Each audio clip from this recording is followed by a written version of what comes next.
Tales from my D&D campaign. Previously, as long as one with Eldar blood is touching you, you can pass through. This is very wrong. There should be guards inside this entrance. Yeah, this room is just full of bodies. I don't get much opportunity to go full out. Take him. I have a large force on the way. A large force. Holy. For the greatest foe. Inspire greatness. Heroism. Monstrous size has no intrinsic merit, unless inordinate exsanguination be considered a virtue. The sideways skittering gargantuan zombie flopped out of control, riddled with holes, and skidded to a halt just short of the party's front line, its greatest impact on them being a harmless wave of dust. Well, that was fun. Can I sleep now? Loot first! The actual zombies had nothing of value, of course, but the party cautiously marched through the hills for about a minute to reach the corpse of the Death Knight, who had been disguised among them. We know he has gear. a Death Knight's where I got my mace. Well, I don't think this one gets a death scene redemption. Lights out. Where's the sword? Big black thing? You don't see it. Was it just a spell? Maybe. Detect magic? Pretty much his whole body glows. His armor and shield are magical. I'll try to identify them quickly. It's a +2 heavy shield and huge +1 displacement full plate. It casts displacement as a swift action once per day for 5 rounds. Disenchantment bait. But identify is a touch spell, and as soon as you touch the body, you suddenly feel heavy. What? On a hunch, you keep the identify going, and what happened soon becomes clear to you. The Shadow Blade was in fact an item, which you now have. I have it? The moment you think about it, the 10-foot-long weapon appears in your hand, and pretty much topples you over because it weighs 50 pounds. Rah! It's a huge +2 longsword, which deals +2d6 negative energy damage. It cannot be destroyed, reshaped, or disenchanted by normal means, and it became bonded to the first being who touched its dead wielder. You can summon it or stow it within your shadow as a move action. Cool. Awesome. That's really not useful for me. I stow it away. Sure, the blade disappears completely into your shadow, though it still weighs 50 pounds. That's a lot. Can I just give it to one of you guys? If anyone but you touches it, they're going to take 2d6 negative energy damage. It's bonded to you. I can't just leave it on the ground? You can, but if you move more than 50 feet from it, it disappears and rejoins your shadow. So I'm just permanently encumbered? Well, no. He said you can drop it and go 50 feet, so you just have to drop it every 50 feet. How do I get rid of it? You're pretty sure you can break the bond with remove curse. Erg. Since he's gotten started, they pull out the Black Hammer, and Draven identifies it as well. It's called the Black Hammer. Subtle. It's a +4 Elfbane Warhammer. Elfbane? Does that include Eladrin? Yep, and Drow. All the Eldar peoples. Okay. Does that include half-elves? Yep, half-breeds count as both parent races for just about everything. I don't like that hammer. Big upgrade for black. What's yours, +2? I don't like that hammer. It's +4. Reginald Black isn't switching from a paladin mace of Sirius to an evil hammer of elf hating. It's not technically evil, it's not unholy or evil aligned, so there's nothing stopping you from using it. And the hand is still a pretty human-centric organization. It smashes drow. There's something stopping me from using it. Well, if you aren't taking it, I'll use it. +4 is +4, man. Though they had defeated the Kaiser and his large force without a scratch, Draven and Mora are basically out of spells. Black has spent a lot of his castings on healing people over the last couple days, and we've been really lax about the effects of going for days without sleep, especially for Krillodin, since some of his lack of sleep was backstory. So they decide to just take the risk of sleeping in the defiled elven sanctuary. The wards still do something, and it's a controlled entrance. And there's still a back way out. Whether or not Kaiser found it, it leads a mile further into Cornello's territory. And I have to imagine the local forces will be on alert at the border after all the dust kicked up by those giants. What was with that big one? On the plains of Masnos, there is a sort of giant's graveyard. That's probably where the 5-meter zombie came from. But that 15-meter monstrosity, I'm afraid I have no idea the story on it, or on that Death Knight. Once they pick a room, avoiding the main hall and its stench of death, Krillidin lies down and instantly passes out, while the others assign watches. I'll take first watch. Then I can get a solid 6 hours sleep to help with spell stuff. I'll take the last watch then, same reason. Black stands in the open doorway where he can see both up and down the hall as well as back into the room just by turning, and the others settle in for some badly needed sleep. About half an hour into that first watch though, Black's player is handed a secret note, which means the sleeping characters and their players were not privy to whatever he was seeing. Suddenly, everything goes red. After a second, you realize the red light is inside your helm, and then it speaks. Big battle, yes? You friends pretty tired now. Have real trouble if Kaiser send another attack right now, yes? Maybe friends die. Unless you fight duel with Kaiser. Beat him before, yes? He want rematch, 1-on-1. Kaiser, fight alone. Come south over hill. Fight him. Don't tell friends. Or maybe Kaiser change mind. Maybe attack at worst time. Kill your friends. No. You know what? Forget it. I step back and shout to everyone to wake up. Some kind of incorporeal red thing. Then I'll take a swing at it. Okay. As your friends are jerked out of sleep, your ghost touch mace passes right through the glowing outline. Without even rolling? But it's ghost touch. As Black steps away from this thing, which was occupying the same space as him, a 7-foot-tall translucent form is revealed, glowing red around the edges and with a single big glowing red eye on the right side of his face. If you could call that featureless void a face. Rygax and the others wake and scramble to prepare for battle, but the red shape shakes their head. Your funeral. I am Victor. Kaiser Bolshevik send me with question because you no take deal. Also, interrupt speech. Very rude. Kaiser asked if you happy to be his soldiers, caught in middle of a war of evil versus evil. Soldiers of Rygex. I attack him again. Your weapon can't seem to affect him at all. But ghost touch. Touch ghost. You cannot hurt me. I cannot hurt you. At this moment. Perhaps hurt feelings. Okay, that was funny. Yeah, Kaiser is funny one. Hey, I'm just messenger. That was out of character. But you're admitting that your side is evil. You do not care what we think, so we concede points, as long as you grant that Alyssa, Lockhart, Cornello, all morally equivalent, yes? Are you aware that Cornello recently butchered 10,000 humans from Fadelands? That was not genocide for him, just transaction.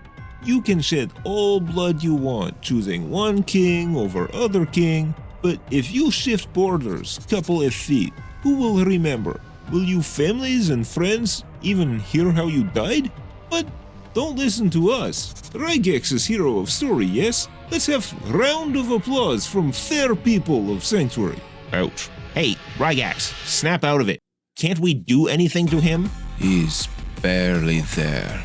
There's nothing we can do to him. If I had a couple minutes, I could perform a ritual to solidify him, temporarily make him incorporeal, which is a lot more corporeal than he is. But he won't just stand around and let me.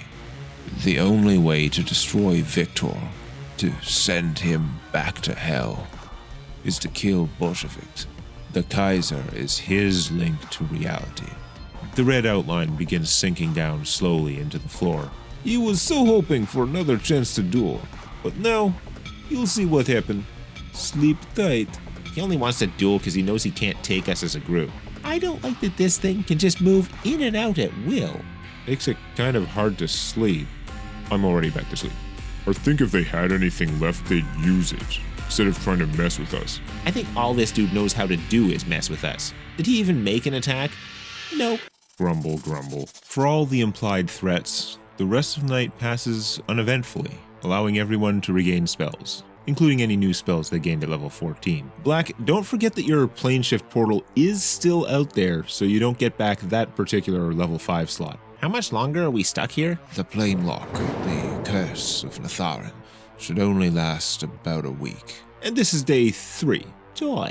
Draven infuses an item with temporary spell storing, creating a remove curse spell to unburden himself of the 10-foot-long, 50-pound shadow blade, which he could barely carry. Does anybody want this? Can anyone even use it? It's a one-handed weapon, but 2 size categories larger.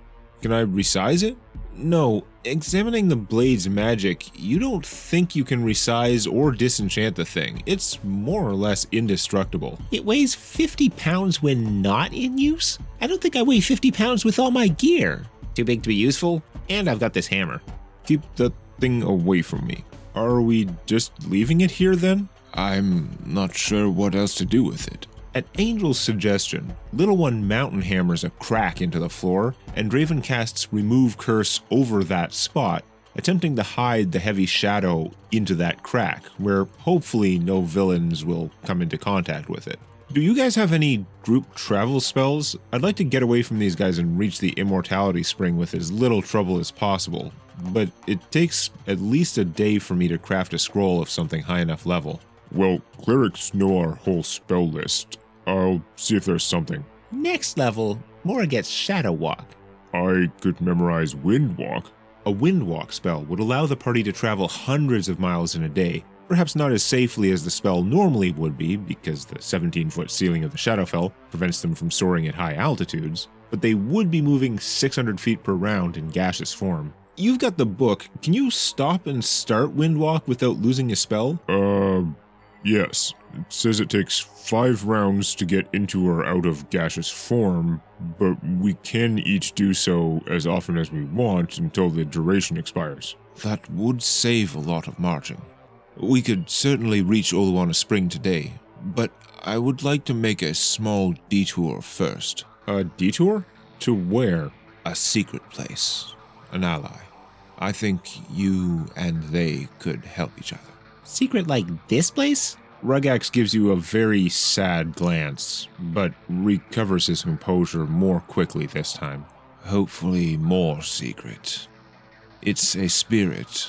They're even better protected from divinations, and unlike this place, they need no supply lines, nor patrols that could give them away. Give what away, though? What is it? I'm afraid I can't tell you until we are there. I've sworn to keep their secret, but they may be able to help protect you from divinations as well. I like that. Oh, okay.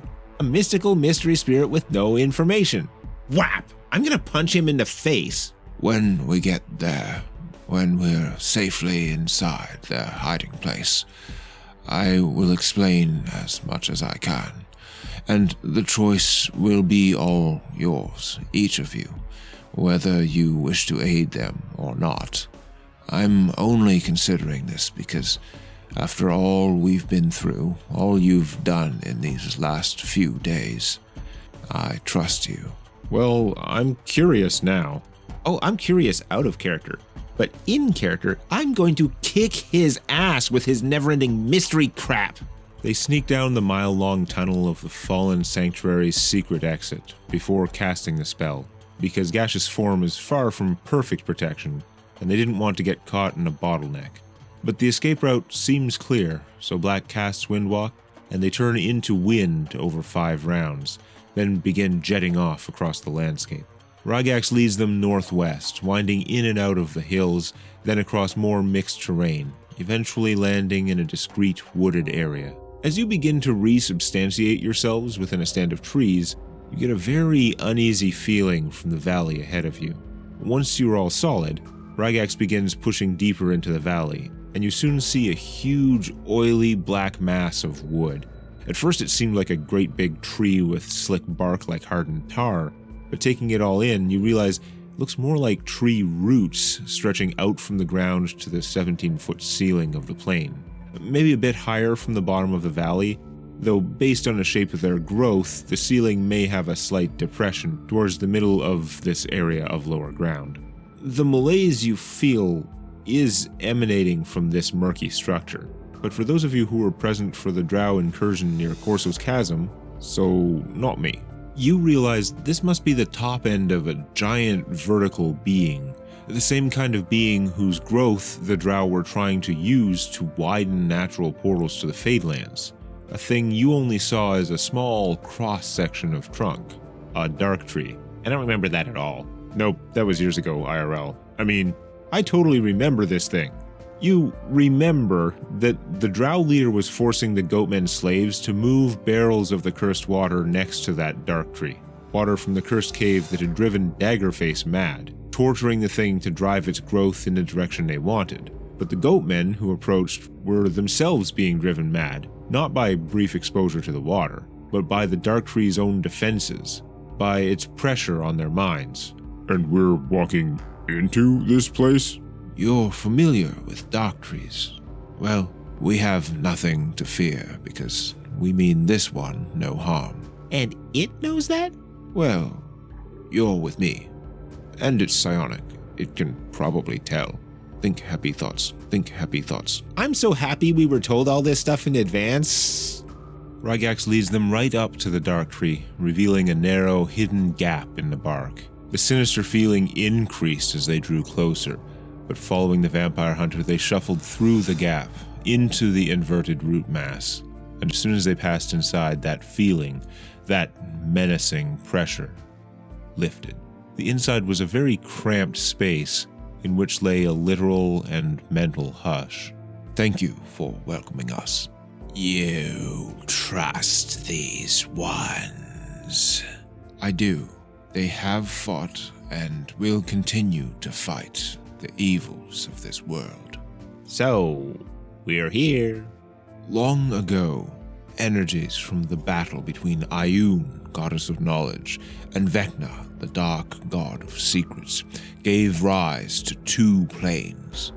The Feywild is bright and wild with magic, while this plane, the Shadowfell, is full of darkness, of hidden and parasitic things. This is the short version, right?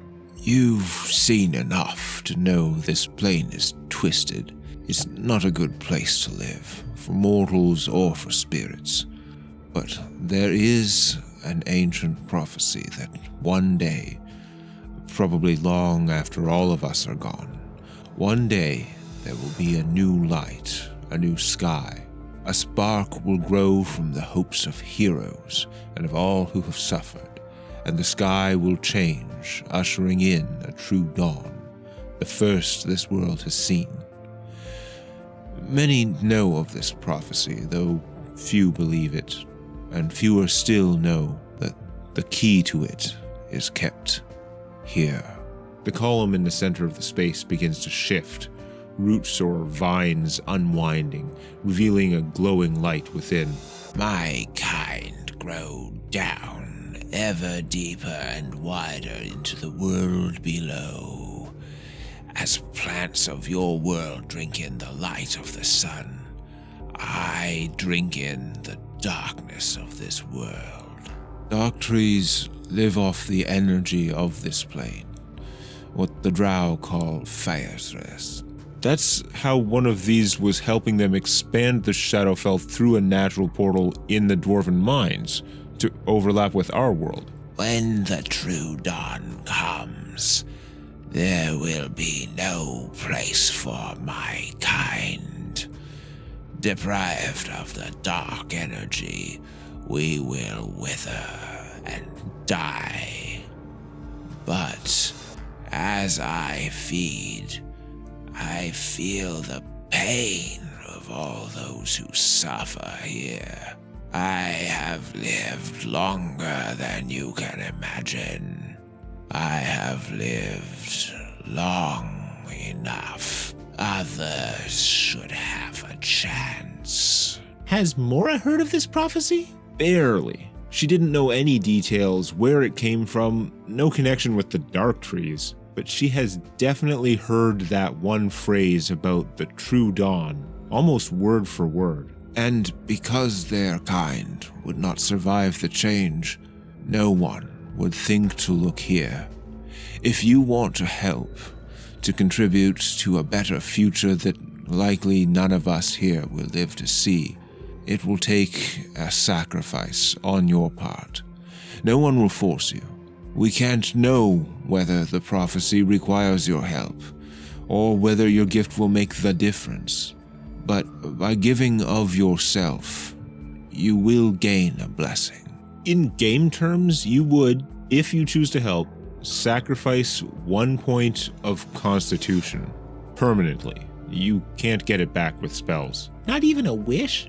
Okay, you can't get it back short of a wish, or the XP cost version of Miracle. In exchange, you may be contributing to the better future of the prophecy, and Ragax explains that you will receive some kind of permanent resistance to various forms of divination. Why don't you go first then? Rygax has already made the sacrifice. I'll do it. As Ragax instructs, Black removes a gauntlet and extends his wrist, and a single root strand reaches down, then lightly pierces his wrist. The column opens wider, revealing the source of the light to be a sort of spirit seed. The blood glows white as it flows to the seed. The bleeding stops as soon as the piercing root withdraws, leaving behind a little X-shaped scar. Except, only you can see it, Black. What about me? Nope. Even with See and Viz, you don't see any mark on his arm. Not even a scratch, even though you saw the blood flow out. But Black, as Rygax pulls his sleeve down a bit, you can now see his own identical invisible scar. Does our spirit seed like it? Signs point to yes? Cool, I'll go for it. My con's an odd number now anyway. Only from the astral plague, though. Once we cure it, you can get that point back, right? Yes, the point of con you lost from magical disease is pitifully easy to restore once you're cured. This one is probably gone for good. I know, it's cool. Angel sacrifices her point of constitution, as do Mora, Draven, and Little One, and even Krillodin. I mean, everybody's doing it. Also, if it's protecting from divination, it's much better for all of us to have it, rather than having one weak link. Draven, based on your examination, you each have permanent non-detection as the spell at caster level 20. Level 20? Nice! So most divinations need a DC 31 caster level check to work on us? Yep, you guys are effectively immune to targeted divinations from the majority of the world's spellcasters. Casters level 9 or lower. And even an actual level 20 mage has like a 50% failure chance to scry you. Thank you all. It's hard to prove what will come of your sacrifice today, but I have faith. The odds are favorable in the long run. Oh, what now? The cat people are calling again. I think it's for you. I thought this place was hard to find. Extremely hard, but it was known to us. The holograms of the Rajas each pull down a sleeve, showing the same little X-shaped scars. Of course. Also, we do have their communication stone with us. Pretty sure that's actually how they find us. I have to warn you that we will fall out of communication with you soon for an extended period of time, possibly a week or more. Oh, no. Why? A critical junction is approaching, which revolves around an event which was very unlikely to occur. However, an extremely low probability chain of recent incidents have unexpectedly flipped the odds, such that the key event is now almost certain to take place, requiring a massive restructure of our fate matrix. So you guessed wrong and it's messing you up? If you understood anything about probability, you would know that unlikely events are very different from impossible ones. Before we lose contact, I must warn you that if you continue deeper into Cornello's territory, there is a high likelihood that you will come face to face with a vampire king. Good to know. Thanks for the advice. Bye. According to your fate matrix, your safest path may be to head southeast, doing your best to remain approximately 30 miles from the border. Whatever you decide to do, please proceed with caution until we can update our information. We will contact you again once the restructure is complete. They gone now? Yes. All right, fountain it is. The spring? We aren't letting Baron kill 10,000 people, become immortal and superpowered. He's too immoral to become immortal. So, we done here? Yes, I believe so. Go in peace. Never speak of this place. And someday, the sky will change.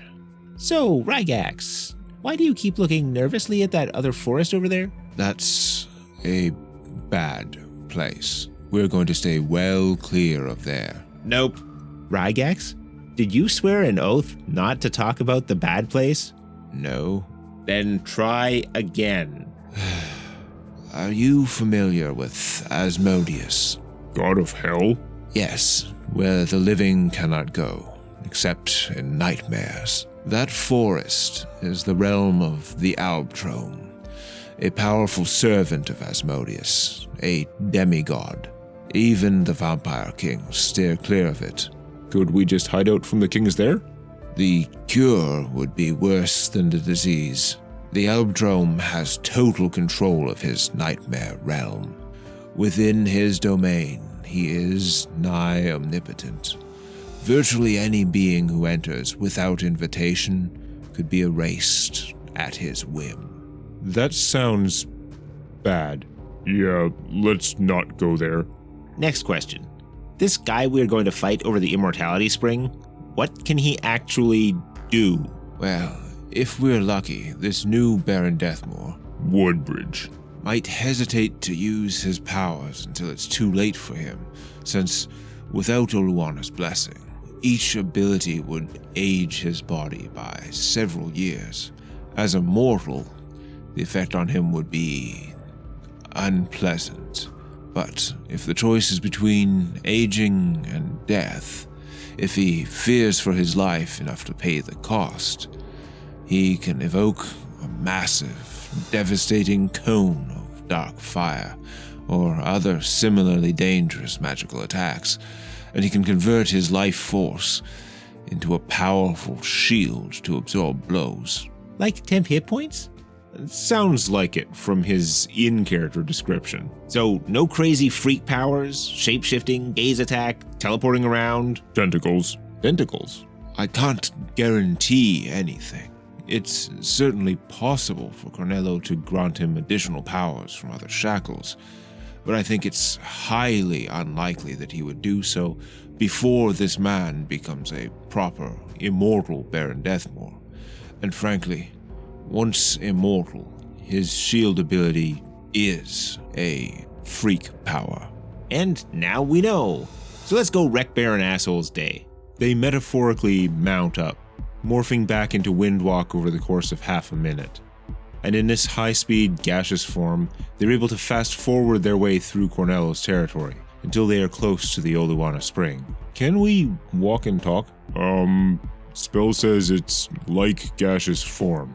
Let's see. Gaseous form says no spells with somatic material or verbal components, and you can't manipulate any objects. I'm thinking you can't talk. You've just been following Rygax's lead up till now. Then I think we should have arranged to come down at a safe distance to scout the place. So, as previously arranged, they come down at a safe distance to scout the place. I'll see what's out there. As Angel crept around the hill, she didn't see any spring or river, though. Instead, there was an army. Hundreds upon hundreds of zombies, arranged in vast military-style units, in rows and columns, as well as at least 2 of the hulking bodyguard zombies they'd seen before. One of them standing near a person in black robes, not too far from her vantage point. Off to the side was a causeway leading up to a mud brick shack, with thin smoke coming from the chimney, and it looked like there were yet more zombies on the far side of the raised path. There's a whole bunch of undead. You think that's the Baron in black?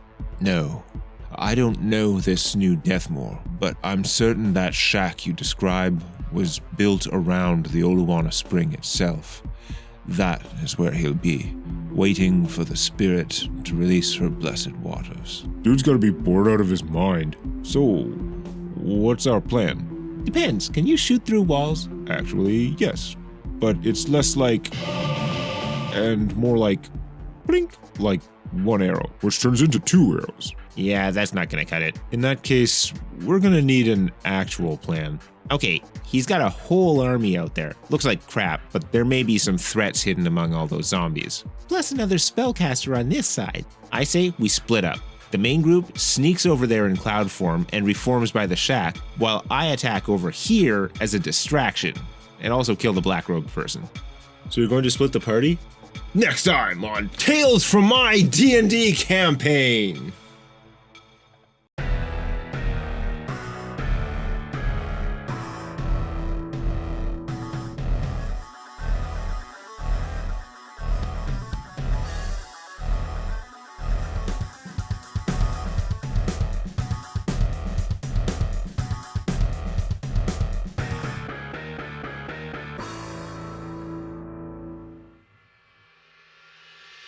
I'm afraid I underestimated these new allies of Rygax. They are formidable, but we destroyed his stronghold, made an example of the fools who gave him shelter. He still lives, but as a broken man, I think.